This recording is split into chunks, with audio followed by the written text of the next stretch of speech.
قرآن پاک کی حفاظت کا ذمہ اللہ کے ذمہ کرم پر ہے. سبحان اللہ. یعنی یہ حفاظت اللہ نے اپنے ذمہ رکھی ہے. اِنَّا نَحْنُ نَزَّلْنَا الذِّكْرَ وَإِنَّا لَهُ لَحَافِظُونَ. بے شک ہم نے اتارا ہے یہ قرآن اور بے شک ہم خود اس کے نگہبان ہیں، حفاظت کرنے والے ہیں. اِنَّا نَحْنُ نَزَّلْنَا الذِّكْرَ وَإِنَّا یہ خود تاکید ہے، وَإِنَّا لَهُ لَحَافِظُونَ. لام تاکید یہاں پر بھی بیان کی گئی، بار بار یہ تاکید کو بیان کر دیا گیا کہ ہم نے اتارا ہے، اس کی حفاظت بھی ہم کرنے والے.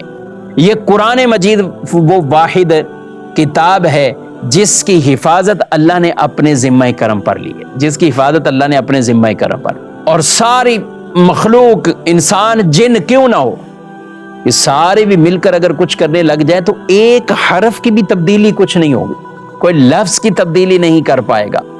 اور اللہ نے ایسا اس کی حفاظت کا اہتمام فرمایا ہے. تو یہ قرآن کی یہ شان ہے، نہ اس کی مثل کوئی کلام ایسا لا سکا، ایک سورت بھی نہ بنا سکا، ایک آیت بھی نہ بنا سکا، اور پھر یہ ہے کہ نہ اس میں کسی طرح کی وہ تبدیلی کر سکا. تاریخ گواہ ہے، تاریخ گواہ ہے کہ جب بھی کسی نے ایسی کوئی حرکت کی ہے، اس میں کوئی تحریف اور تبدیلی کرنے کی کوشش کی ہے، تو وہ ہرگز کامیاب نہ ہو سکا. اور تاریخ میں ایسے کئی واقعات ہوئے بھی کہ قصدن لوگوں نے کرنا چاہا.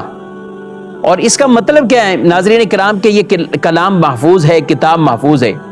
مطلب یہ کہ اگر کوئی چھاپ کر بھی آ جائے، برعکس چھاپ دے، 21واں پارہ پہلے لگا دے، 9واں پارہ بعد میں لگا دے، یہ پارہ ادھر لگا دے، 8واں پارہ بعد میں لگا دے، تو اس کو امت قبول ہی نہیں کرے گی.